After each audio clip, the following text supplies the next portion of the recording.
Disappointing loss for Minnesota, but the biggest loss in Minnesota sports today is longtime Minnesota sports columnist, radio personality Sid Hartman, friend to so many of us in the sports world, passed away today at the age of 100. And I think back to the day that Sid was asked by Bud Grant to introduce him when he was inducted in the Pro Football Hall of Fame in 1994 in Canton, Ohio. Of all people, here's Bud Grant, hunter, fisherman, outdoorsman. Sid, nothing to do with any of that stuff. Well, Sid and I first met in 1946.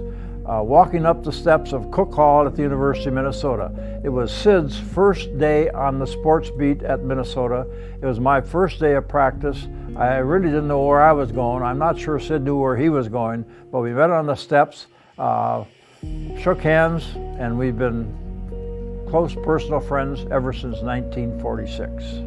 As all of you know, working journalists are taught to avoid friendships with the people they cover. They call it conflict of interest.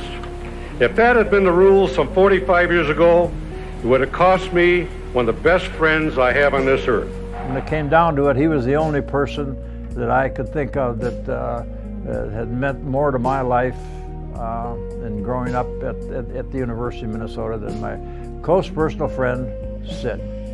In February 1961, I was drafted in the third round, or sometime before then, in the third round of the draft.